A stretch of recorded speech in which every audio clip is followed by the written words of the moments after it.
Welcome back to Too Much Popcorn, the movie review podcast where Jimmy and I watch a movie and then we sit down and we talk about it. We talk about the things we liked, the things we didn't like, the highs and the lows. And then ultimately we try and come to a decision independently of each other. No discussion beforehand, no preparation whatsoever. We try and come to a decision. We don't even agree about it, but we try and come up with our recommendation for you out there, everybody, on whether we would recommend this movie to you or not. And this week, that's it. Yeah. I mean, it doesn't even have to be a good movie, but sometimes we'll recommend it because it's that fun to watch. But this week, we watched the hit 1993 film Tombstone. I don't know when they're making a Tombstone 2, but maybe some... No, it's Tombstone, folks. Can't wait for Tombstone 2. Yeah.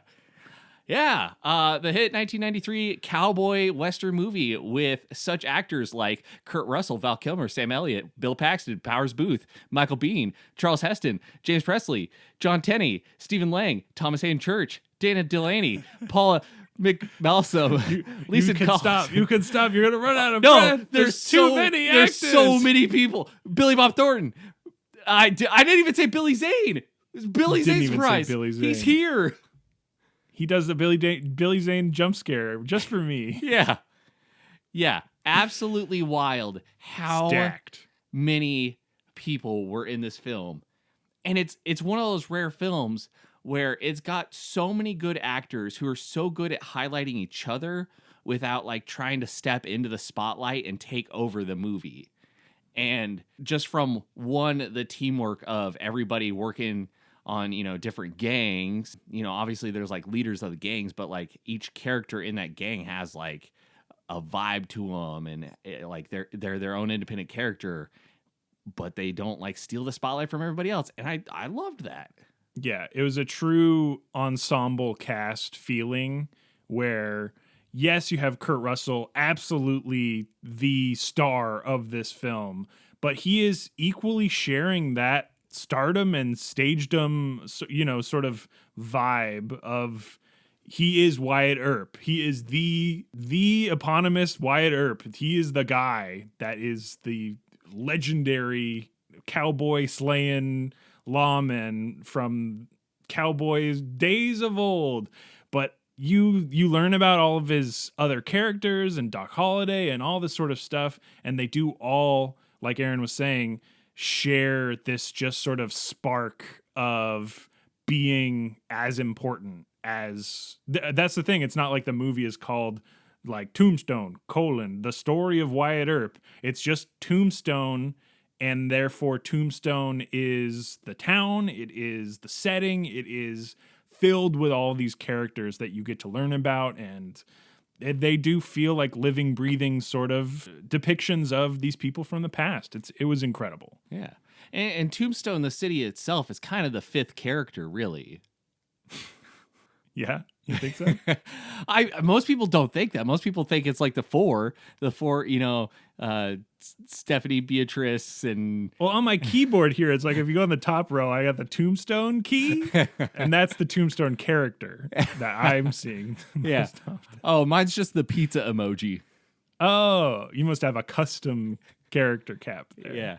This episode's brought to you by Tombstone Pizza. Go buy some. And then spit it out? I don't know. I haven't had Tombstone Pizza in a long time. Yeah. We watched Tombstone the movie, and what'd you like about it, Jimmy? What worked well for you? Where to start? I love talking about this movie already. I liked that during the credits, they gave you a little sort of walk down. You get Sam Elliott, you get Kurt, everybody's walking down just a single alley, and it's as the credits are rolling. So you're getting sort of oh, there's Bruce Broughton and like doing the composing and this director that I've never heard of and like all this sort of stuff. But you're still getting like a really engaging and interesting shot of the main characters like walking down this street. And it's not really anything. It's while the credits are happening. But I'm like, I like when a movie just sort of surprises me with some fun stuff right at the end. But I'm not going to start at the end. I kind of did a little bit. But I'll start just how it looked, right? Like as a full vibe of how it looked. I really enjoyed. What'd you think? Well, I like let's start at the very beginning where it starts with like the little voiceover, the black and white motion picture where like I did they really have a camera of the time because like the frame rate was right and like the seemed grain. like mixed footage, yeah, but like you look at it and you're like, that guy, that's Kurt Russell, like he's in there. How'd they do that? But it was good. Yeah, it was a good mix of like what felt like or looked like actual real footage of the time, and then they'd splice in a really gray, edited film reel of Kurt Russell doing something. Yeah, but I thought that was really fun, and it helped to like, not beat us over the head that this is based off of true people, but like kind of be like, hey, these are true people. Yeah. I even kind of forgot about that. It was just such a great way to sort of steep you in the time and era and give this sort of old-timey vibe without the whole film being in black and white. You just kind of are like, well, I get that this is the time, and they are legendary people doing these legendary things, but they're just people. And I mean, it was a great choice from the director George P. Cosmatos, where like that's the name. But like we got all these actors. We got a star-studded cast in this movie, but nobody else that I would recognize as a director, a music composer, a producer. Like there was just no other names. But somehow George, I'm not trying to trash on you because I don't know your name. I would like to say that you did a lot of really fun things in this movie. There were a lot of very the cinematography at times where they have like backlit sunsets and the characters. Good shots. Yeah. And then they did some great like close up face that was very like I'm gonna blank on the name. All the Clint Eastwood movies, Man with No Name. Just like Good, the Bad, and the Ugly. Yeah, the director from that. Sergio Leone? Yeah. Or is that Sergio Leone? I can't remember. But anyway.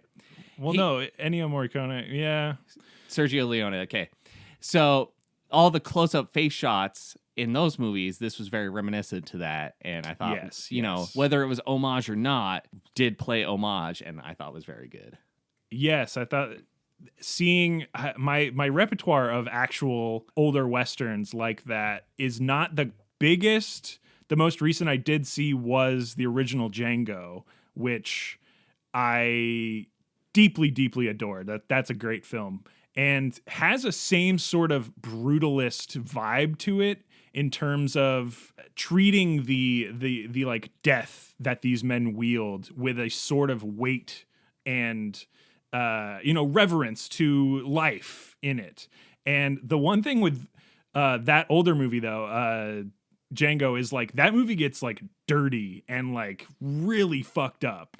Whereas this movie, I think, could have been a bit more grimier, could have been muddier. It could have done all this stuff. They had the scene in the rain where he's just, he's at his wit's end. He's at the end of what he's thinking is, like people's lives and all this sort of stuff. And he stays in very like Kurt Russell clean face, like, like I've got to be the star. I can't be obscured in any way. And I think there is something to that where it feels a little sterile after watching it, but it doesn't detract from the film at all. It was merely just like, well, it's not really realistic that they're like this cleanly shaven and like all this stuff during the film. Yeah, which is interesting because like, they didn't shy away from the squibs in this movie. Like they were definitely blowing chunks out of people, and you said a very good phrase, which I like, that like it didn't shy away from the power that these men wielded. And like, to go with that, one of my favorite scenes, I'm totally going to spoil this for everybody, but I fucking just absolutely love this. Spoilers from here on out. It's free game. Yeah. Aaron's saying it. Was like when he starts getting to his wits' end and he has that interaction with Ike in the street where he puts the gun to his head and he goes, "You die first." And then like, everybody can rush me, but you're going to die. And it was just like, oh man, it was a good line delivery that just like, really kind of like drove the start of where the rest of the movie was going to go. Yeah, probably when this movie came out in 1993, I would guess that Kurt Russell was getting a lot of praise for this role because there are single word line deliveries that he gives in this film that are the most powerful feeling thing. Like, you're just watching it and people are saying all the words, chaos is going on around him, and Wyatt Earp will just say no, and it like echoes, and the director and cinematographer will use like slow motion to the effect, and it'll like slow this entire moment down into boiling it into one word, and you're just like, oh my gosh, he's not gonna kill the man with a bullet anymore, he's gonna kill him with 2 letters. It was scenes like that where I was genuinely like, the power of cinema. I do love it when it does this thing. And see, I absolutely love that because everybody, quotes the phrase from this movie, "I'm your Huckleberry." Like, you hear that from... I mean, it's a good one. It's a good one. But that's a like, good one, Val. The "you die first," like, that I was like, oh, that's a good line. Yeah. Yeah, there was a good amount of what I think people, myself included, I became a little disillusioned with cowboy stuff. At some point, I was like, well, I do like the films, don't get me wrong, but the reality of it all does become sullied when you're like, oh man, it's really disturbing how much people were just like, you die now, like no question for it. They were just killing each other. But this film gives back the sort of legendary, bespoke poet slayers. They'll wield the guns and deal the death, but also they'll say a quiet soliloquy to one another. And it's Doc Holliday is that character, and Val Kilmer plays him perfectly. It is like, every word I say, I'm gonna say like this, and sometime I'm gonna say a word that rhymes, and you're like, oh, Val, you're killing it, man. Yeah. Or he's like speaking Latin, and you're like, don't know why, but I love it. Yep. Speaking Latin and then getting Latin replies from the main villain, and you're like, hey, what are you doing here? They're not speaking Latin in cowboy times. And it's like, if you look it up, Doc Holliday was very intelligent. Yeah. And I'm like, I'm not looking that up. I'm watching a movie. Yeah. Who's telling me this right now? No, I enjoy that though, because I think, it's very easy to get a certain opinion in your head of like who was alive at the time, and they were a bunch of just numbskulls who thought that they could drink snake poison and it would cure everything. Spitting and shooting. Yeah. But there were some of them that, were well educated. Yeah. I think it's one of those perfectly framed movie moments where you get the introduction to the main characters are like previous lawmen where they had done all of their like they're done doing the good deeds and they're just here to make money now. And that's such a fun setup because you're immediately like, they're not going to get what they want in this way. It's like all they want to do is live the quiet life, and you're like, that's not a movie, folks. We got to get the raucous gang in here. Yeah. And there's the perfect setup. It's a really good screenplay in terms of like, we want to do this and it's quiet and peaceful and we're going to do it, no guns, no problems. And then the immediate gang of cowboys being introduced are like, we're rooting, we're tooting, we're shooting, and we're going to kill everybody. And you're like, oh, they're not going to live. Yeah. All our heroes want to do is get the money so they can go to Tahiti. That's it. It's all they want. They don't even know where Tahiti is, but they want it. Yeah. But no, and that was actually something I liked about the movie was there's a bunch of cowboy movies out there, and at certain times they start blending together. And you think like, all right, you got your heroes who are coming in to settle down and like live this wholesome, quiet life. Obviously, the bad guys are going to come in, but like in most cowboy movies, you always think like the bad guys come in from out of town into town to cause trouble, and then leave back out of town. And like that's how it goes. That's the status quo. They live out of town, they come in, they cause trouble, boom, back out of town. And I liked this movie because it was like, no, they're just in town. And like the good guys would like see them in the middle of the day and be like, hey, fuck you. And like, it was like pleasant exchanges of like, hey, go fuck yourself. But, and it was funny because it was like those raucous, rootin' tootin' shooting guys were kind of just trying to live their dream too. It was just, they couldn't live in society because their way of living in society was untenable.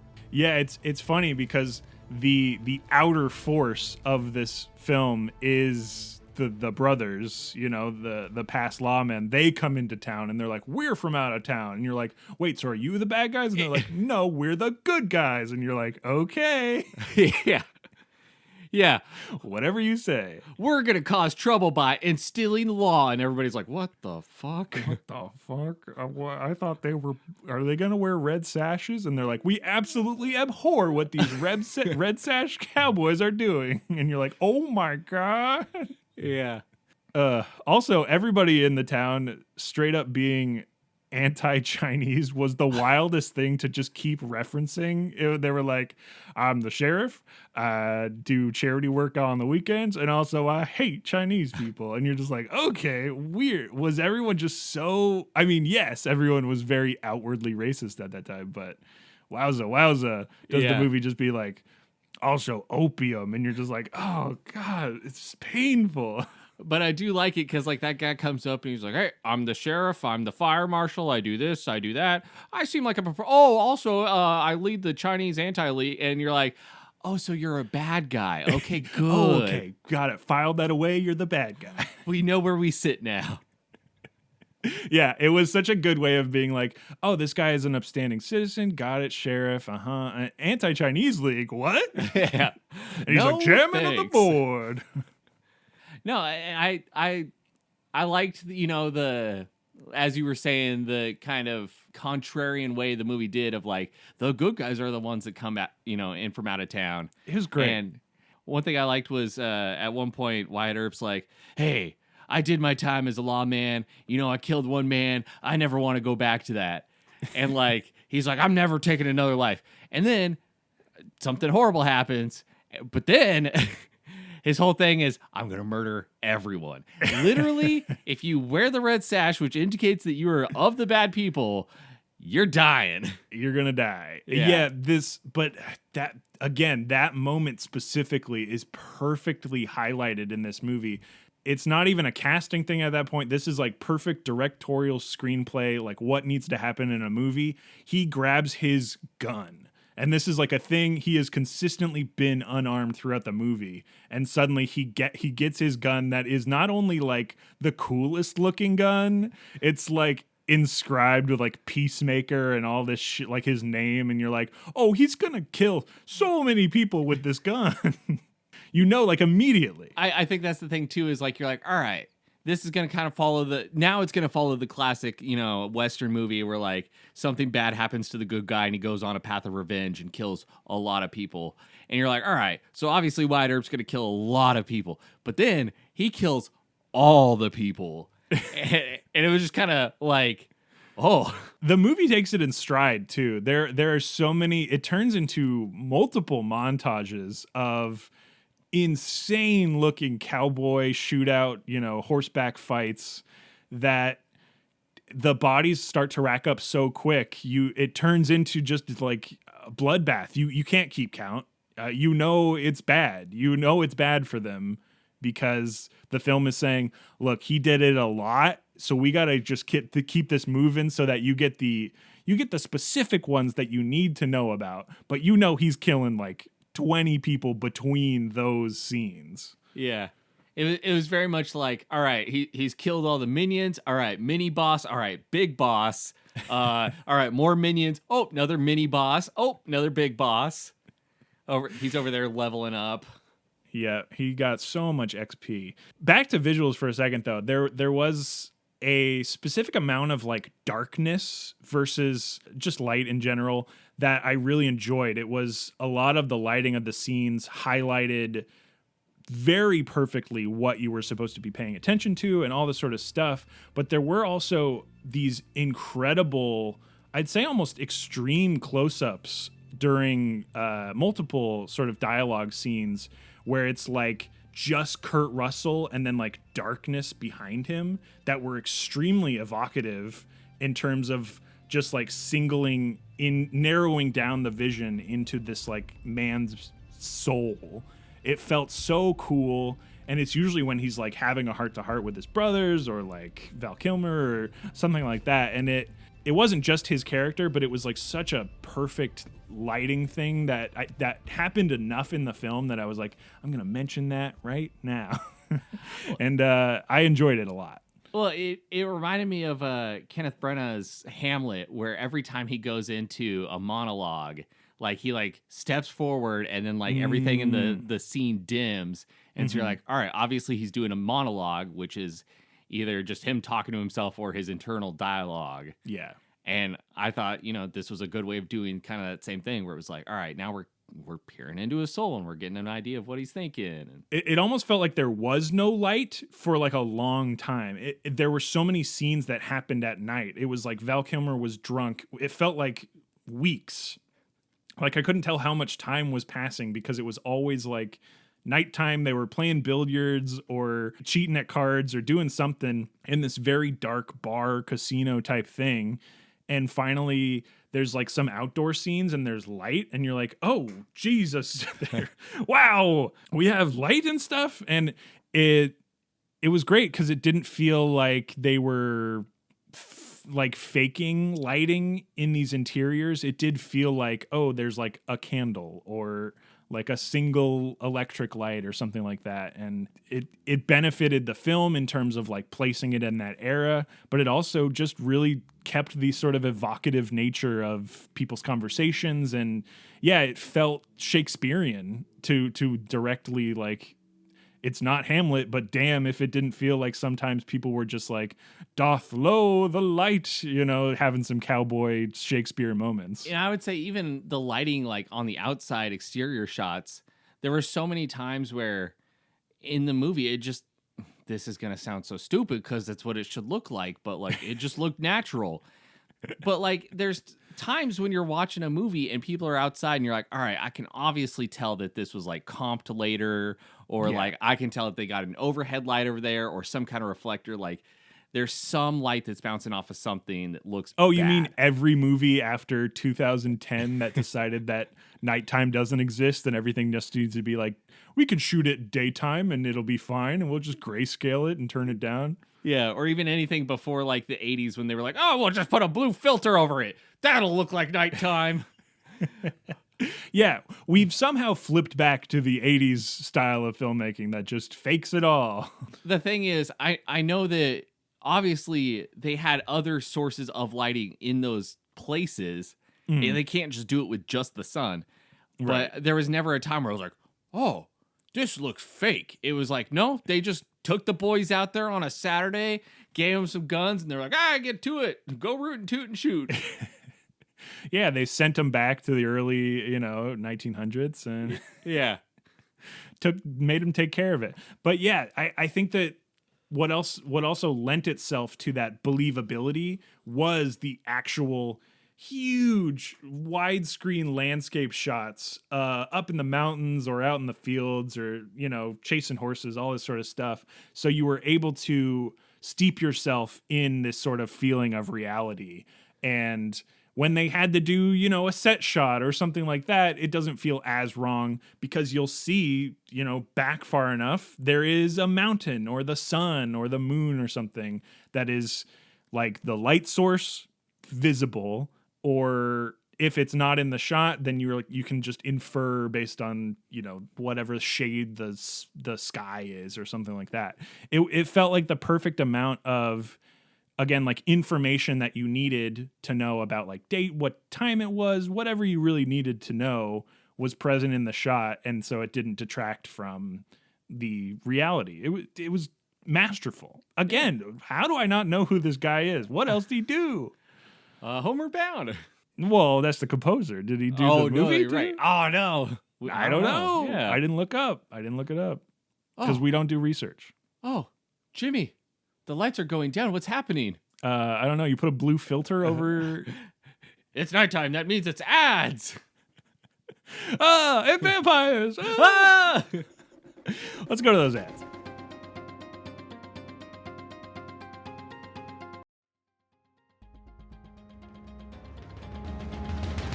Billy Zane jump scare. He's back. He's here. He's in your movie. You didn't expect it. Only for a little bit, though. Just a teensy bit of Zane. But you know what? Like, anytime Billy Zane shows up in a movie, whether it's right at the beginning or 30 minutes into it, I'm like, hey, Billy Zane. Like, so good. I would agree with you, but I still had a Billy Zane jump scare an hour and a half into a movie, and I wept. I said, you can't do that. But, like, he shows up near a middle end of Zoolander and is just fantastic. That's true. That's fun. Yeah. That's fun. Great guy. Yeah. He was good. He's so beautiful in this movie, too. Oh my God.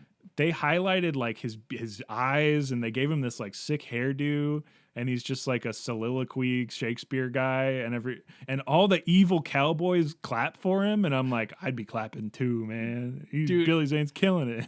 That part was so surprising because, like, the juggler comes up and they're like, get the fuck out of here. And they, like, shoot his bowling pin out of his hands. And then Billy Zane shows up. You're like, oh, this is not going to go well for him. And then he, like, he doesn't even have a bowling pin to block the bullets. And then he, like, reveals his, like, beautiful costume. And you're like, this is not going to go well for him. These guys are going to eat him alive. But then they, like, absolutely, they're like, this is the best thing we've ever seen. And you're like, that is amazing. And they even, what a like, fun scene. I know, they even, like, call him beautiful, and you're just like, yes, he is. Yeah, they're like, this is what the theater's for. And you're like, cowboys, what happened to you guys? Yeah. This is out of character. Yeah. And then they're like, no, shut up. The devil thing. And you're like, oh, man, this is cute. They're just being, like, goofy guys. Dude, I know, I also loved, they did the performance of Faust next. And one of them was like, what's going on? And then the other was like, obviously that's Faust, and he's going to make a deal with the devil. And you're like, what is going on here? That scene, I think, was the perfect. There was another sort of dichotomous thing between Wyatt Earp and his buds were up in the booth, right? So they're, like, enjoying the show, and Doc Holliday's, like, being real quippy about literally everything. He can't shut up. And then the cowboys are all down there, like, hooting and hollering and shooting the ceiling. But obviously there's, like, the hoity-toityness of, like, oh, the mayor tried to talk to us. But it's early on enough in the movie where Wyatt Earp is still just like, nope, shut up, nothing. I will not talk to anyone who wants me to do law stuff. I can't do it. And that bit goes on long enough where it becomes funny for me because I'm like, man, Kurt Russell is so good in this sort of like, no, Yeah. no. And it was like just perfect delivery of stuff where he's just like shutting down people like, nope, no law stuff today. I clocked out when I got off the train. And you're like, this is great, dude. Thank you so much. Yeah.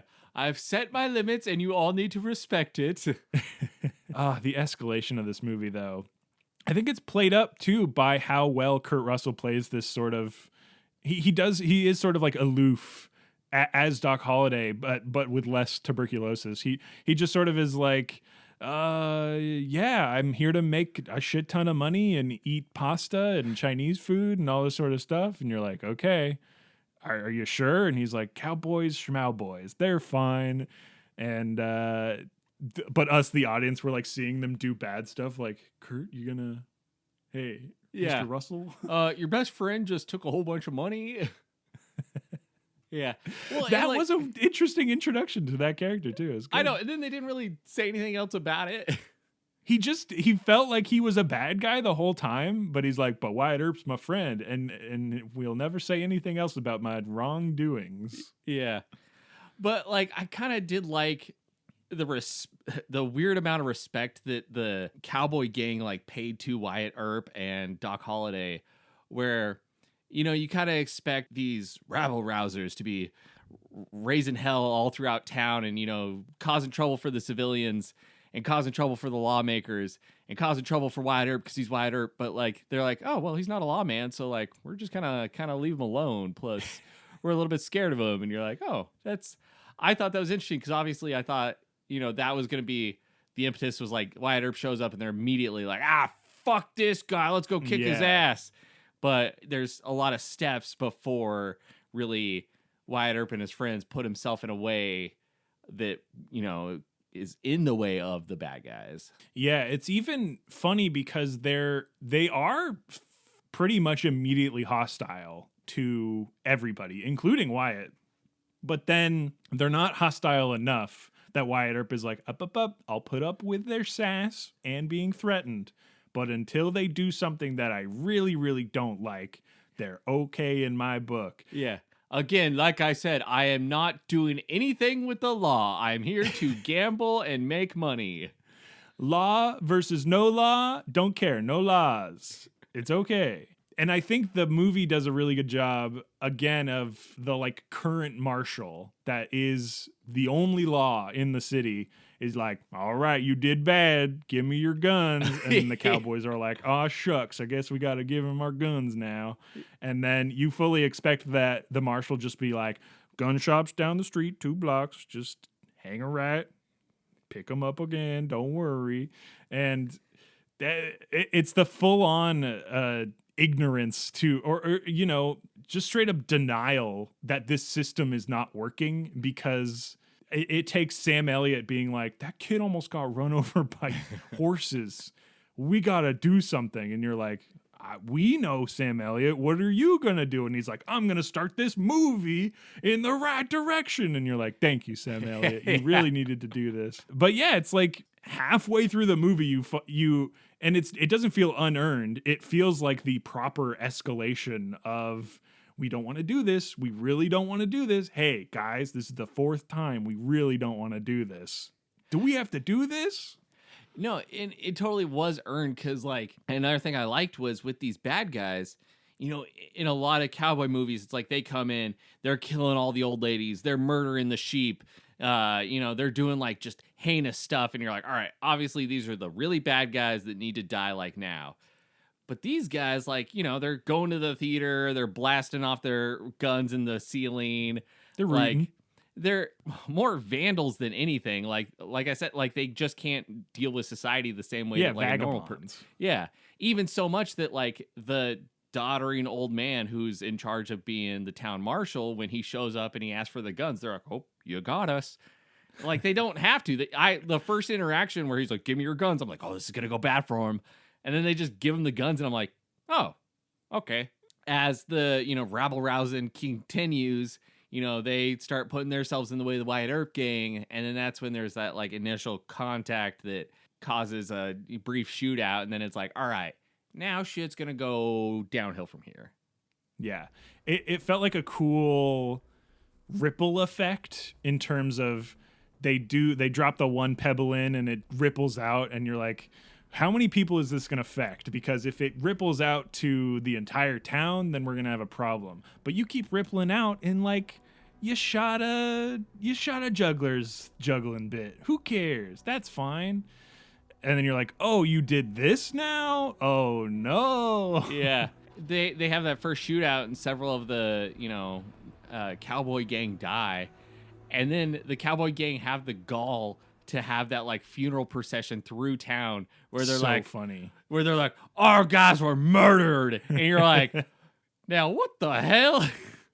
They're like, it doesn't matter that our guys shot first Wyatt Earp and his gang shot him to death, and they didn't shoot Wyatt Earp to death, so therefore they were murdered. And you're like, okay, folks, sure. They only shot him to the pain, whereas our guys died, and that's unacceptable. And you're like, okay. It is funny too because there is in the like he dies first, it's consistently this character Ike that is this just despicable cowboy guy who doesn't actually in the film. He is constantly shooting at Wyatt Earp and like bad stuff. He is drawn to it. Yeah, he accuses Val Kilmer for cheating, and maybe he did. Maybe I don't know. Yeah, Doc we don't Holliday, know. maybe a big cheater. I don't know.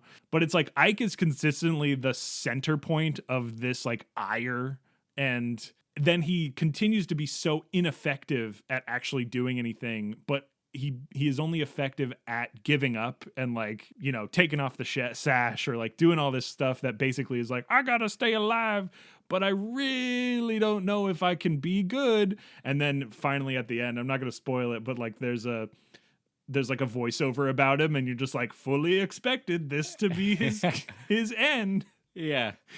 It's very good. Yeah. No, I thought it was interesting because, like, you know, I felt like the movie was trying to make Michael Biehn's character like the bad guy. So, Yeah. you know, he's the one who's leading the gang and doing all this bad stuff. But like Ike was the one who was always causing problems. And like, Always. yeah. And Yeah. I thought that was interesting.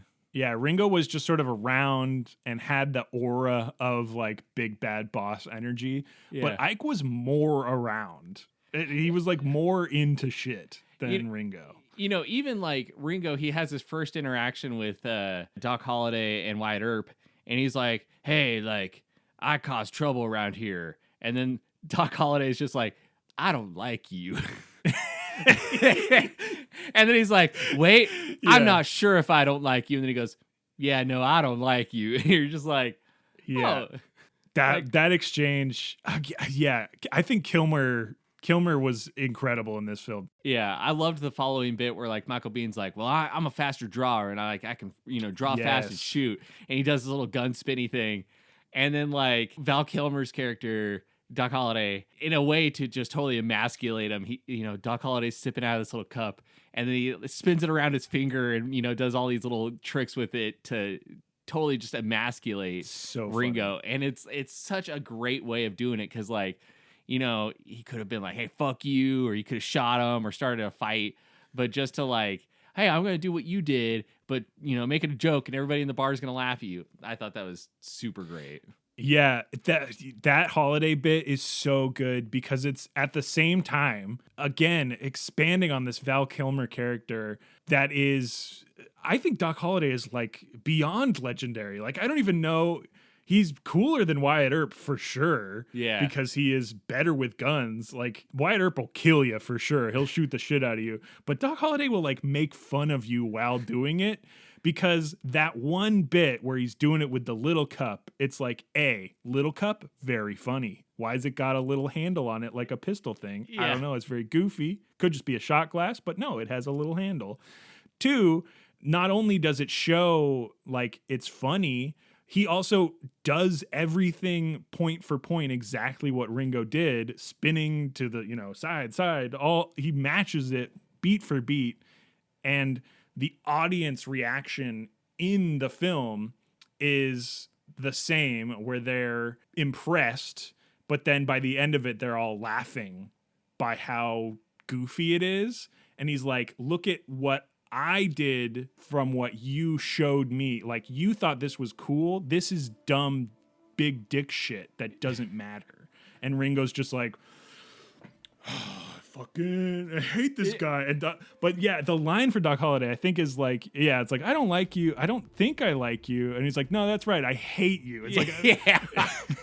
it's like so fucking good. I really enjoyed that exchange. I think highlight of the film is definitely that exchange for sure.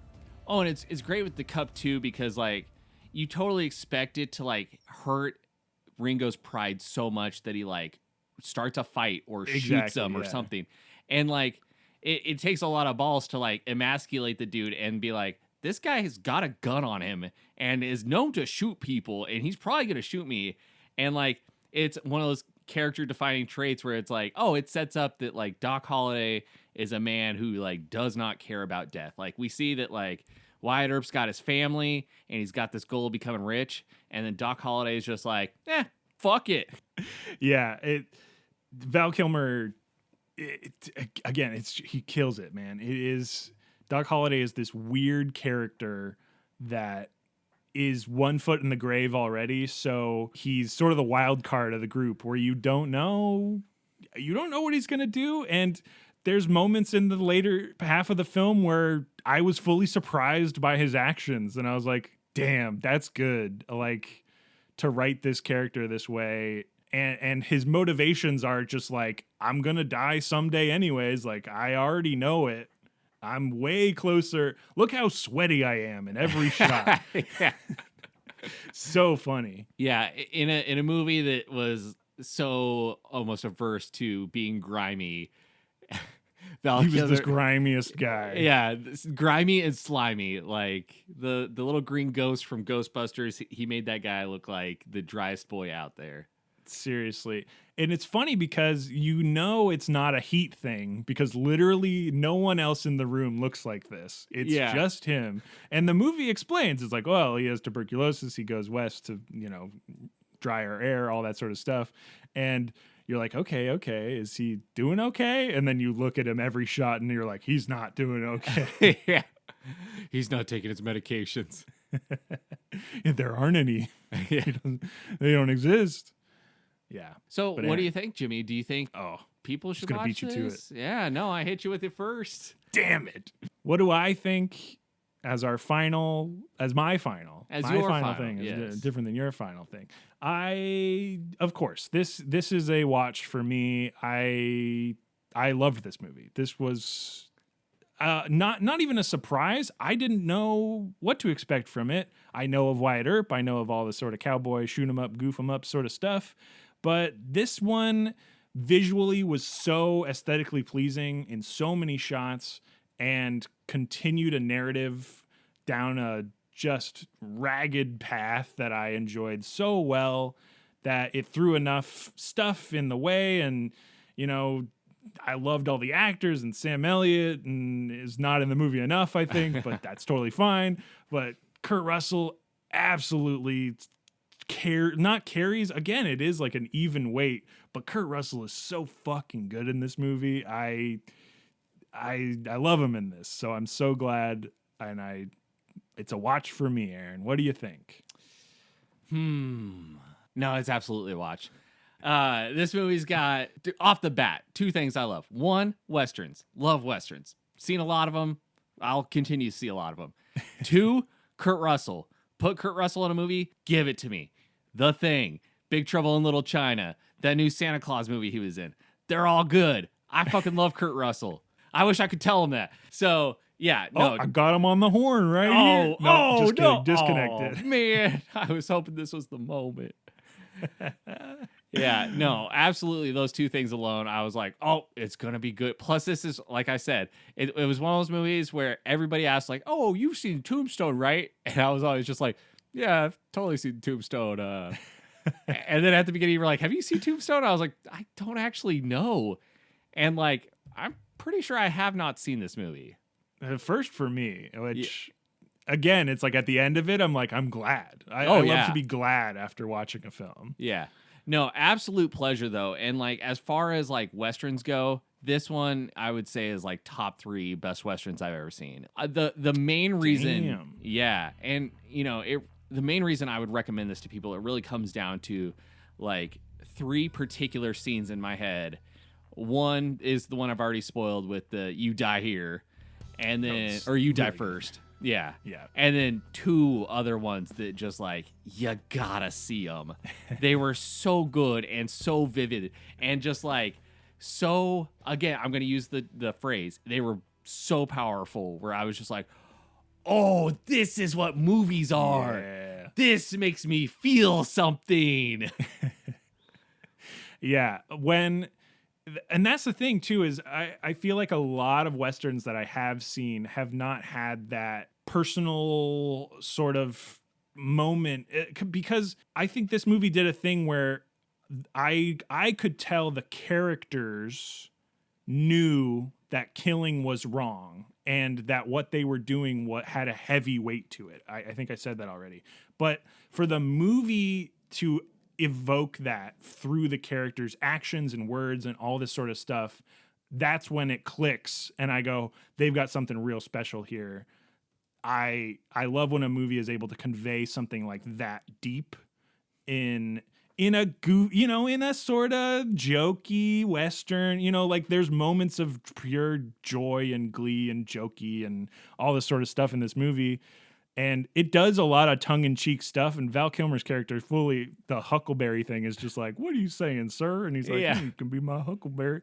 And I love that. And it doesn't take itself too seriously, but at the same time, there are these extremely serious moments that lead you back to this sort of, sense of justice that they're trying to dole out in these very dangerous, like, outlaw times and all this sort of stuff. It hit really hard in multiple places, and I greatly enjoyed it. And again, it never went over the top. It never felt like it had to go over the top. It was like, hey, I already know what I'm delivering to you in this movie, and I know that I don't have to go like extreme, perverse with like the villains or the violence. Like, I'm going to give you exactly what you need to give you, an impetus for the action. Then I'm going to give you the action, and then I'm going to give you like resolution. And you're just like, oh, Yeah. It's good. It felt like a good balancing of action as well, where multiple deaths are within 6 seconds of each other. You'll see bop, bop, bop, bop. You'll see multiple characters being killed throughout this thing. And then the movie knows exactly when to pause and say, yes, all of those deaths are equally important. Of course, like a human life is a human life, but this guy is the baddest guy. We got to focus on red shirt guy over here for a second because he's been fucking with Wyatt Earp and his immortals for too long. Yeah, it was very much like a boss fight where it was just like, all right, focus is here.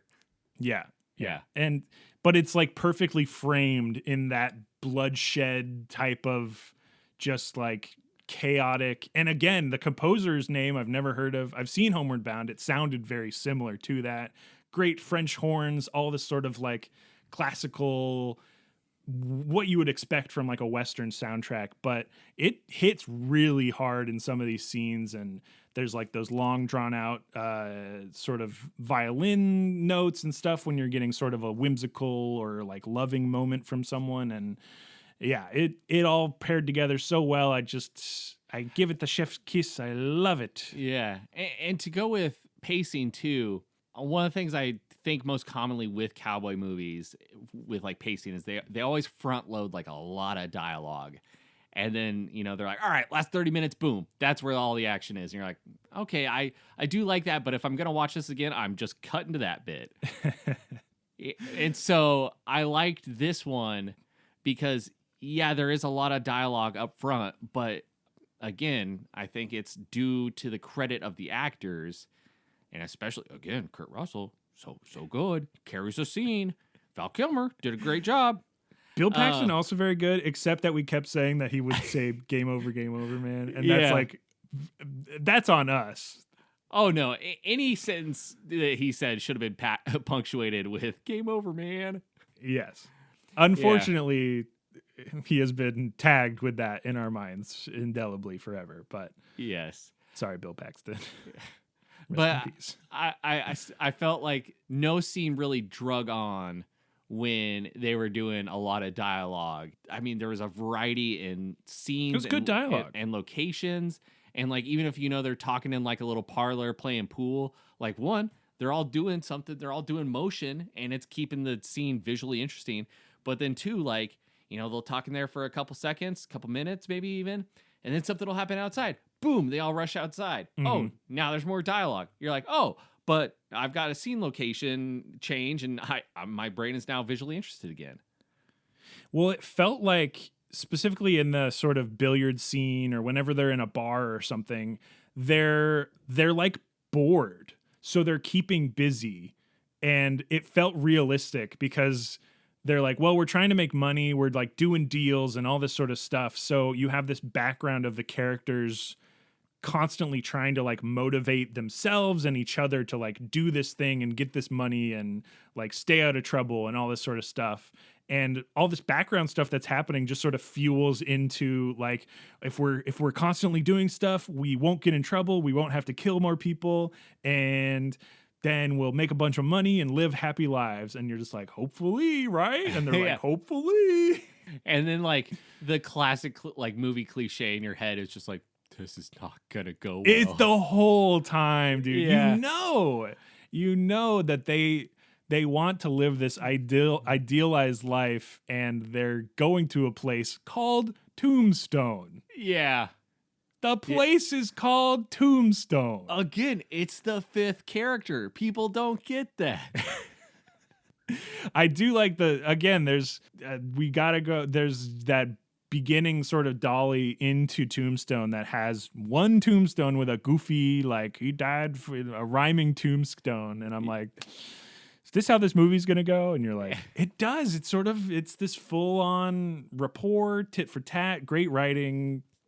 It feels like a Tombstone. The movie is like, here's a poem about Wyatt Earp, and maybe he dies, maybe he doesn't. This is his tombstone. You're seeing his body of work, his life laid out, you know, where you'd see on a tombstone like Wyatt Earp, child and husband and wife, and, you know, all this sort of stuff. This is that, but in a movie. It'd be like if you had a digital screen in your tombstone that plays all the videos of your life. My tombstone's just gonna play Tombstone.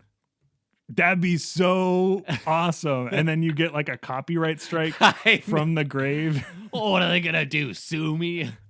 You constantly have like cease and desist stapled to your tombstone. Yeah. And I'm like, oh, try deceased and desist. Try cease and decease.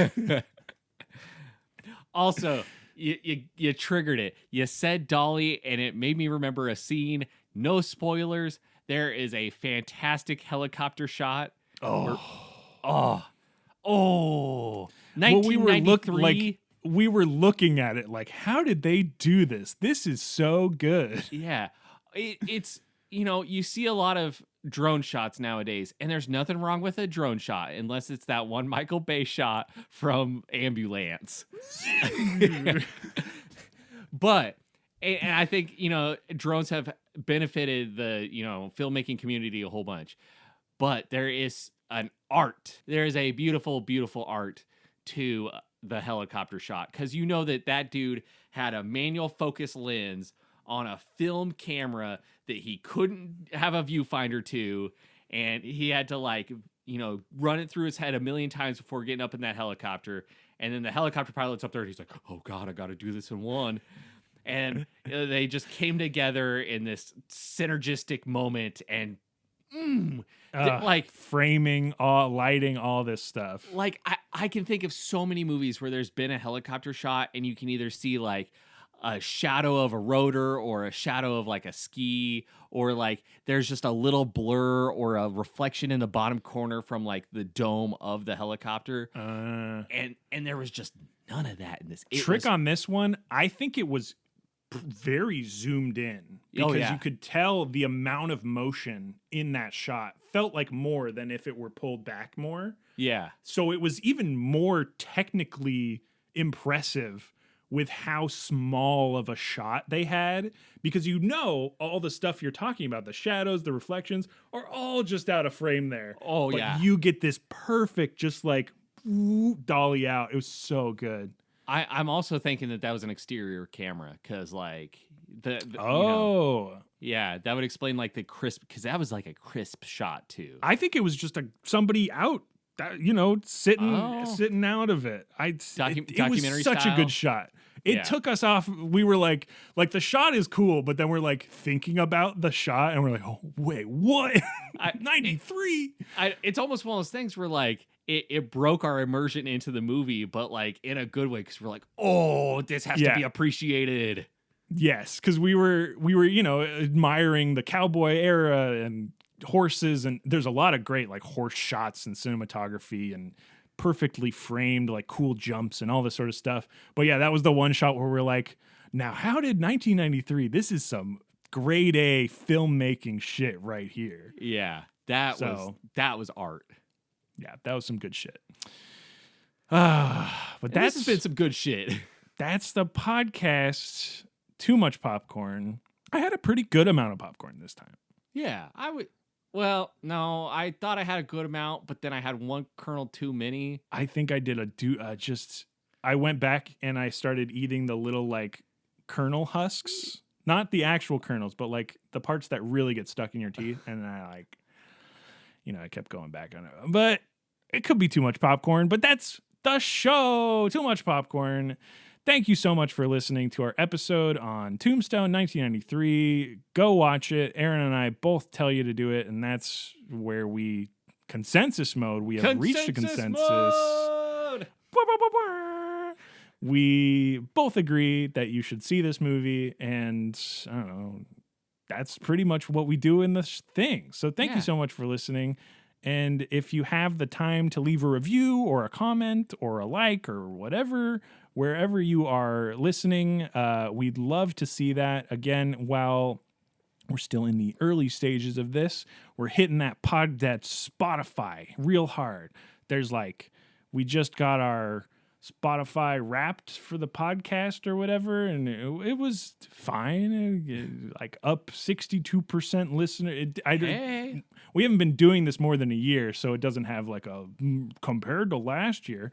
But thank you so much either way for listening, and that's gonna do it. Have a good one. Bye. Bye.